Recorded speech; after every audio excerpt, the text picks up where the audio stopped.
এই বিড়ালটি সুইমিং পুলের মধ্যে বিষাক্ত কিছু কেমিক্যাল মিশিয়ে দেয়। তখন একটা সিংহ ওখানে গোসল করতে যায়। গোসল করতে গিয়ে সে বিড়ালটি লুকিয়ে লুকিয়ে সব দেখছিল। তখনই সে ডুব মারে।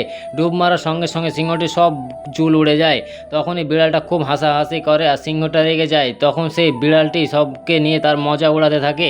তখন সিংহটি গিয়ে একটা বাড়িতে আশ্রয় নেয়। বাথরুমে গিয়ে গোসল করার সময় সেই বিড়ালটি আবার কিছু কেমিক্যাল মিশিয়ে দেয় এবং সিংহর পুরো বডি পিঙ্ক হয়ে যায়।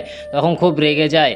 দিয়ে বিড়ালটি খুব হাসাহাসি করে। তখনই একটি কুকুর এসে তার বন্ধুকে সাহস দেয় যে আমি তোর পাশে আছি। তখনই বিড়াল Y para vos, vuelve. তখনই কুকুরটা ল্যাবে গিয়ে তাড়াতাড়ি করে একটা রিসার্চ করে। রিসার্চ করার সময় সে একটি জিনিস তৈরি করে ফেলে এবং বিষাক্ত কিছু কেমিক্যাল তৈরি করে নেয়। সেই বিষাক্ত কেমিক্যালটা নিয়ে তাড়াতাড়ি সে চলে আসে। তখনই বিড়ালটি ডান্স করছিল পাবে। পাব থেকে বেরিয়ে যখন সে বিড়ালটি চলে আসে তখনই দেখে কুকুরটা কিছু কেমিক্যাল ওখানে মিশিয়ে দিয়েছে। সেই কেমিক্যালটা খেয়ে বিড়ালটি একদম দেখতে বাজে হয়ে যায় এবং কুকুর আর সিংহটা মজা নিতে থাকে।